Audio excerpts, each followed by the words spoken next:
মা, তোমার বয়স বেশি হলেও তোমার ভিতরে এখনো অনেক টাইট। আমি একটু করলে আর পারব না। মা, তোমার ভিতরে এত গরম কেন? আমার এটা তো পুড়ে যাবে। তোমার ভিতরে কি পানি ছেড়ে দিব? যখন আমি আমার বাগানে গাছের যত্ন নিচ্ছিলাম, তখন সেখানে কারও আসার আশা করিনি। এটি ছিল আমার দিনের সবচেয়ে প্রিয় সময়, মাটি দিয়ে হাত নোংরা করা, রোদের উপভোগ করা এবং শুধু শান্তি অনুভব করা। এটি ছিল আমার দৈনন্দিন রুটিন। কিন্তু সেই দিন হঠাৎ আমি আমার পিছনে পায়ের শব্দ শুনতে পেলাম। যখন আমি পিছনে ফিরে তাকালাম, তখন সেখানে আমার ছেলে অরুণ দাঁড়িয়েছিল। সে তার বড় হাসিভরা চোখে আমাকে দেখছিল। যেই আমি তাকে ফিরে তাকালাম, সে কি মা ই বলে আমাকে ডাকল। তখন তার কণ্ঠে ছিল উষ্ণ উৎসাহ এবং ঠোঁটে হাসি। আমি তখন হাসি ছাড়া থাকতে পারলাম না। অরুণ, তুমি এখানে কি করছ? আমি আমার হাত থেকে মাটি ঝেড়ে তাকে জিজ্ঞেস করলাম। তখনই সে আমার কাছাকাছি এল এবং আমাকে জোরে জড়িয়ে ধরল। এটি ছিল আকস্মিক, কিন্তু আমি তাকেও ফিরে জড়িয়ে ধরলাম। তারপর তার শক্ত বাহুগুলোকে আমার চারপাশে অনুভব করতে লাগলাম। অরুণ এখন ২-৫ বছরের হয়ে গেছে, এবং তাকে দেখে আমি অবাক হতাম যে সে কিভাবে এত দ্রুত একটি লম্বা, সুন্দর পুরুষে পরিণত হয়েছে। তারপর সে আমাকে বলল, মা, আমি আপনাকে এখানে একটি সারপ্রাইজ দিতে এসেছি। সে আমার চোখের দিকে তাকিয়ে বলল, আমি জানি আপনি এই বাগানটি কতটা পছন্দ করেন, এবং আমি ভেবেছিলাম আমি আপনার কিছু সাহায্য করতে পারি। তখন আমি হালকা করে হেসে বললাম, ঠিক আছে।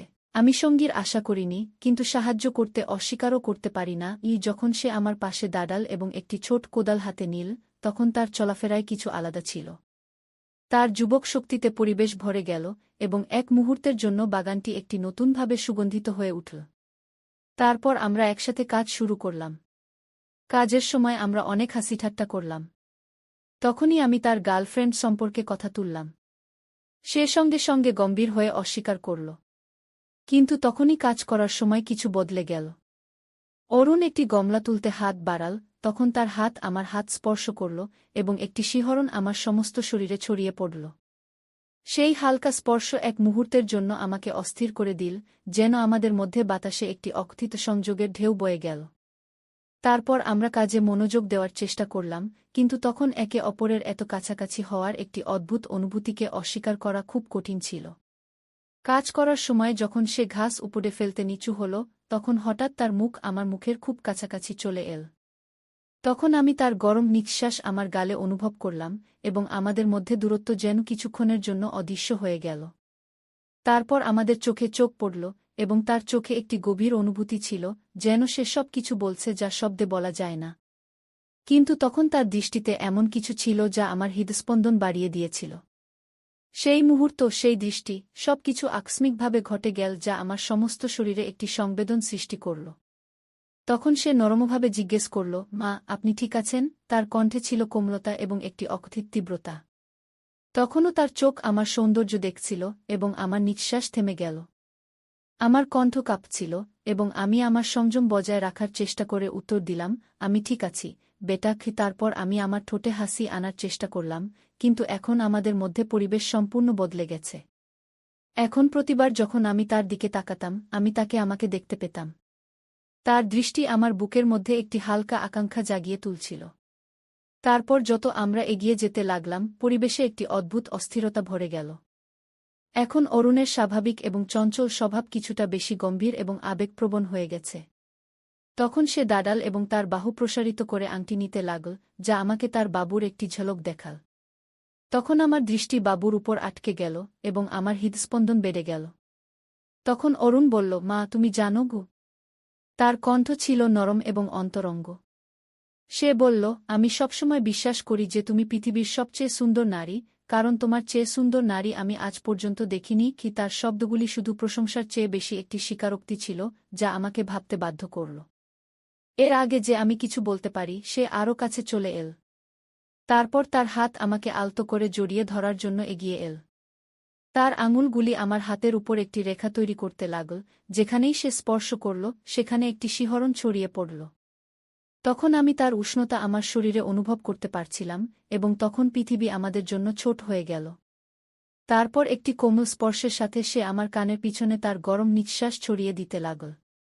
তার আঙুলগুলি আমার গাল স্পর্শ করে সেখানেই থেমে গেল, এবং তখন আমি একটি তীব্র আকাঙ্ক্ষা অনুভব করছিলাম যা আমাকে একই সাথে রোমাঞ্চিত এবং ভীত করছিল। যখন সে আমার ভিতরের অস্থিরতা অনুভব করল, সে নিচু হয়ে গেল। তারপর তার ঠোঁট আস্তে আমার ঠোঁট স্পর্শ করল। এই চুম্বন ছিল খুবই কোমল এবং প্রশ্নবিদ্ধ, কিন্তু তখন আমি কিছু বলতে পারলাম না। তখন আমার হৃদয় দ্রুত স্পন্দিত হচ্ছিল। আমি কখনো কল্পনাও করিনি যে আমার ঠোঁট তার ঠোঁটের সাথে এমনভাবে মিলিত হবে। তখনই চুম্বন আরও গভীর হতে লাগল, যেন আমরা দুজন বহু বছর ধরে বিচ্ছিন্ন কোনো প্রেমিক। তারপর সে তার হাত আমার কোমরে রাখল এবং আমাকে আরও কাছে টানতে লাগল। তখন তার স্পর্শে আমি একটি জ্বলন্ত আগুন অনুভব করলাম, যা আমি উপেক্ষা করতে পারলাম না। তখন আমাদের চুম্বনের মধ্যে অরুণের হাত ধীরে ধীরে আমার ব্লাউজের বোতাম খুলতে শুরু করল। এখন প্রতিটি গতি ছিল চিন্তাশীল এবং অকথিত প্রতিশ্রুতিতে পূর্ণ। তারপর যেই আমার কাপড় পরতে শুরু করল, আমি ভিতর পর্যন্ত কেঁপে উঠলাম। সেই মুহূর্তে মনে হচ্ছিল যেন আমি সম্পূর্ণ অসহায় এবং অনিরাপদ হয়ে গেছি, কিন্তু একই সাথে হৃদয়ে একটি অদ্ভুত রোমাঞ্চ উঠছিল। মনে হচ্ছিল যেন সবকিছু খুলে গেছে এবং আমি নিজেকে আগের চেয়ে আরও মজাদার অনুভব করছি। সেই মুহূর্ত ছিল ভয় এবং উত্তেজনার একটি অদ্ভুত মিশ্রণ। তখন আমরা কিছুক্ষণের জন্য আলাদা হলাম এবং আমাদের শ্বাস পরস্পরের সাথে মিলিত হল। তখন আমাদের চোখ একে অপরের মধ্যে ডুবে গিয়েছিল। তখন অরুণ আস্তে ফিসফিস করে বলল, রাখো। তখন তার কণ্ঠে কিছু অদ্ভুত অনুভূতি ছিল। তারপর সে বলল, মা, আমি তোমাকে বলতে চেয়েছিলাম যে আমি তোমার জন্য কত গভীরভাবে অনুভব করি। কি এটি শুনে আমার হৃদয়ে একটি অদ্ভুত অস্থিরতা এবং ব্যথা উঠল। তারপর আমি ধীরে ধীরে আমার হাত উঠালাম এবং তার চোয়ালের কঠিন রেখা হালকা করে স্পর্শ করলাম। তখন তার চোখে এমন কিছু ছিল যা আমাকে আরও কাছে টানছিল। তখন আমি কিছু না বলে তার ঠোঁটের দিকে ঝুঁকে আরেকটি চুম্বন দিলাম। এই চুম্বন শুধু একটি সাধারণ অনুভূতি ছিল না, বরং আমাদের মধ্যে সেই অকথিত অনুভূতির গভীরতা দেখাচ্ছিল, যা শব্দে বলা সম্ভব ছিল না। সেই মুহূর্তে বাইরের বিশ্ব যেন কোথাও অদৃশ্য হয়ে গিয়েছিল। আমাদের চারপাশে নিস্তব্ধতা ছিল এবং মনে হচ্ছিল যেন আমরা দুজন কোনো আলাদা বিশ্বে হারিয়ে গেছি। এই মুহূর্ত শুধু আমাদের ছিল, যেখানে আমরা আমাদের সম্পর্কের সেই নতুন অনুভূতি আবিষ্কার করছিলাম, যা এখন ধীরে ধীরে আমাদের মধ্যে জাগ্রত হচ্ছিল। শেষ পর্যন্ত যখন আমরা একে অপর থেকে আলাদা হলাম, তখন আমাদের মুখ লাল ছিল এবং হৃদয় জোরে স্পন্দিত হচ্ছিল। তখন অরুণ আমাকে একটি হালকা কিন্তু মিষ্টি হাসি দিল। সেই হাসি এমন ছিল যেন সে জানত যে আমাদের মধ্যে কিছু পরিবর্তন হয়েছে। সেই হাসির সাথে সে বলল, আমি চা বানিয়ে আনি কি। এত বলেই সে রান্নাঘরে যেতে লাগল এবং আমি তাকে রান্নাঘরের দিকে যেতে দেখতে লাগলাম। তখন আমার মনে একটি অদ্ভুত অনুভূতি ছিল, খুশি, উত্তেজনা এবং কিছুটা চিন্তাও। তার স্পর্শ এখনও আমার ত্বকে অনুভূত হচ্ছিল। এখন আমি ভাবতে শুরু করলাম যে এখন সবকিছু আগের মতো থাকবে না, কারণ আমাদের মধ্যে অনেক কিছু পরিবর্তন হয়ে গিয়েছিল এবং এই পরিবর্তন ছিল গভীর এবং স্থায়ী। তারপর যখন আমি ভিতরে গেলাম, তখন দেখলাম অরুণ রান্নাঘরে আছে। টেবিলে 2টি কাপ চা রাখা ছিল। তখন সে শান্তভাবে বসেছিল, কিন্তু তার চোখে সেই গরম উত্তেজনা ছিল যা আমি আগে দেখেছি। তারপর আমি হাসতে হাসতে চায়ের কাপ তুলে নিলাম এবং সেই মুহূর্তে অনুভব করলাম যে এই সম্পর্ক এখন একটি নতুন শুরুর জন্য প্রস্তুত। তারপর আমরা একসাথে বসে চায়ের চুমুক নিতে লাগলাম। তখন আমরা নীরব ছিলাম, নিজ নিজ চিন্তামগ্ন। আমি এই নতুন শুরু নিয়ে ভাবতে লাগলাম যে আমি কি এটির মুখোমুখি হওয়ার জন্য প্রস্তুত। তখন অরুণও কিছু ভাবছিল। আমরা চায়ের চুমুক নিতে নিতে বসেছিলাম, কিন্তু তখন আমাদের মধ্যে নীরবতা অস্বস্তিকর ছিল না, বরং এটি অকথিত শব্দে পূর্ণ ছিল। আমি আমার দৃষ্টি টেবিলে রেখে দিলাম এবং অকারণে চা নাড়তে নাড়তে আমার ভিতরে উঠতে থাকা অদ্ভুত অনুভূতিগুলো বোঝার চেষ্টা করছিলাম। তখন অরুণ আমার সামনেই বসেছিল। সে খুবই স্বাচ্ছন্দ্যে মনে হচ্ছিল, খুবই স্বাচ্ছন্দ্যে, এই সব কিছুর পর যা এইমাত্র ঘটেছিল।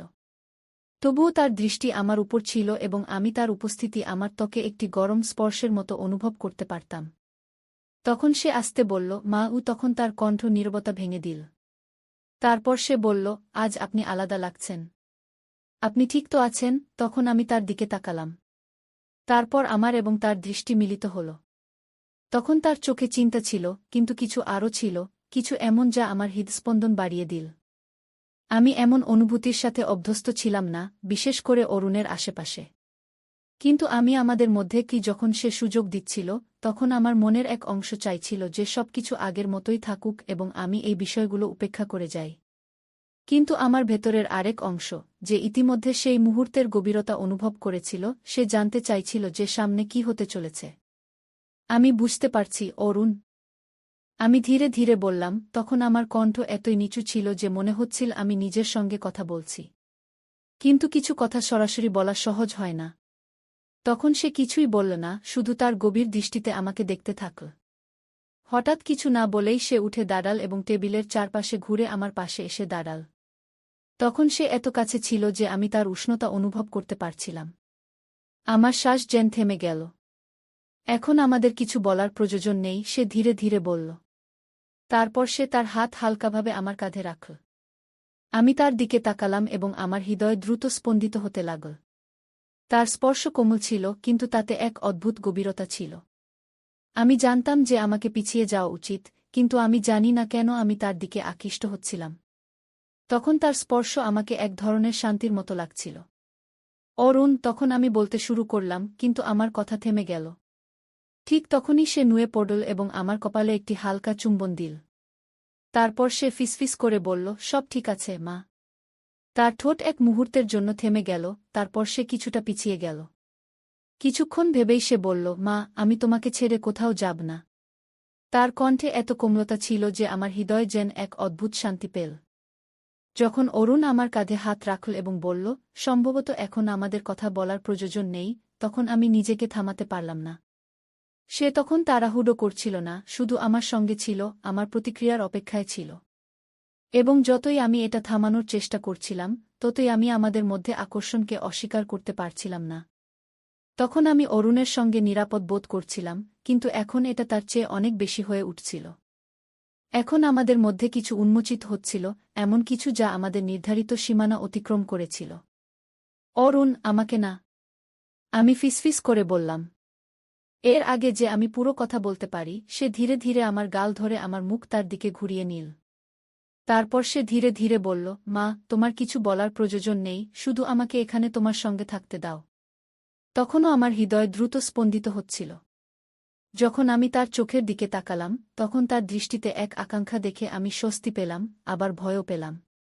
আমি জানতাম না কি করতে হবে, এই অনুভূতিকে কিভাবে বুঝব যা আমার ভেতর উথালপাথাল করছিল।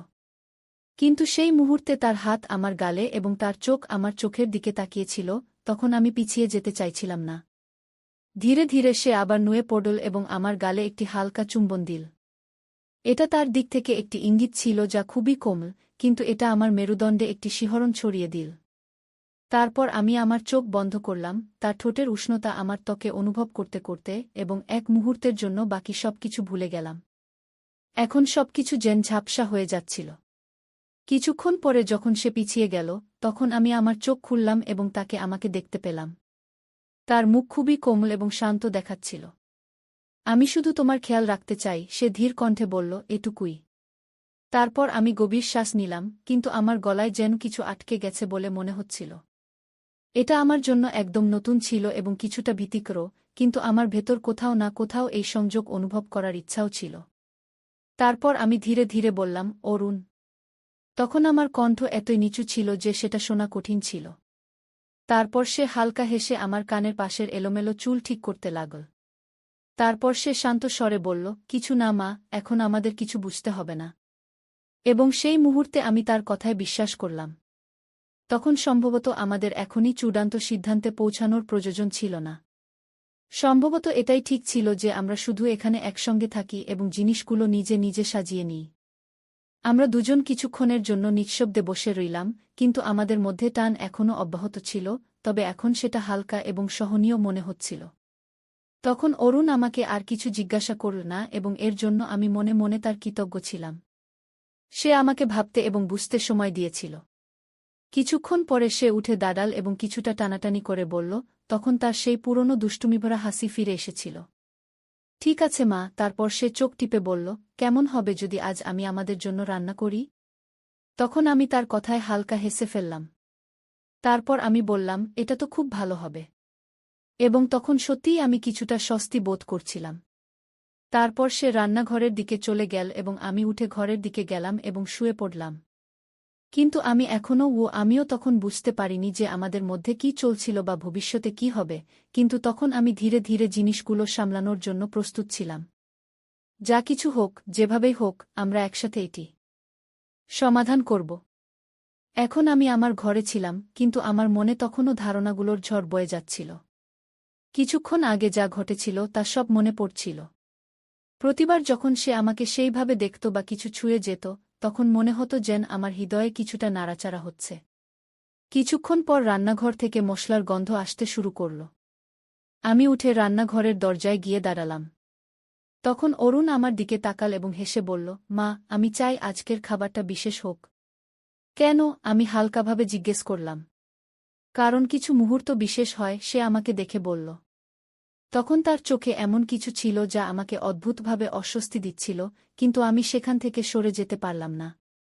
তখন খাবার প্রস্তুত হতে হতে সন্ধ্যা হয়ে গেল। আমরা একসাথে টেবিলে বসে খাবার খেলাম। অরুণ প্রতিবার আমার প্লেটে আরও কিছু দেওয়ার চেষ্টা করত, আর আমি প্রতিবার হেসে না বলে দিতাম। এই মুহূর্তটি যতটা সাধারণ মনে হচ্ছিল ততটাই অনন্যও ছিল। খাবারের পর সে আবার রান্নাঘর পরিষ্কার করা শুরু করল। আমি তাকে থামাতে যাচ্ছিলাম, কিন্তু সে ইশারায় না করে দিল। আজ সব আমার দায়িত্ব, সে বলল। এখন রাত হয়ে গিয়েছিল। আমি তাকে বললাম যে সে গিয়ে বিশ্রাম নিক, কিন্তু সে আমার পাশে এসে বসল। তারপর সে একটি গভীর শ্বাস নিয়ে বলল, মা, আমি আপনাকে কখনো এত শান্ত এবং হারিয়ে যাওয়া দেখিনি। আপনি ঠিক আছেন তো? আমি তার দিকে তাকালাম। তার কণ্ঠে চিন্তা ছিল, কিন্তু তার চোখে আরও কিছু ছিল, সম্ভবত জানার কৌতূহল যে আমি কি অনুভব করছি। তখন আমি বললাম, আমি ঠিক আছি, অরুণ। কিন্তু কিছু জিনিস এখনও আমার জন্য অস্পষ্ট। সম্ভবত আমার কিছু সময় প্রয়োজন। তখন অরুণ আমার কথা গুরুত্ব সহকারে শুনল এবং তারপর হালকাভাবে হেসে বলল, সময় নেওয়া ঠিক আছে, কিন্তু মা, আপনি জানেন তো, আমি সবসময় আপনার সাথে আছি। তখন তার কথা আমার হৃদয়ে স্পর্শ করল। তারপর আমি অনুভব করলাম যে এই মুহূর্তে যা কিছু জটিলতা ছিল, তার সমাধান সময় এবং ধৈর্য দিয়ে মিলবে। সেই রাতে যখন আমি ঘুমাতে গেলাম, তখন আমার মন হালকা ছিল।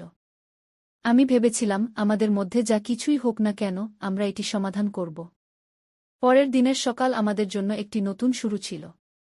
এখন অরুণের উপস্থিতি আমার জীবন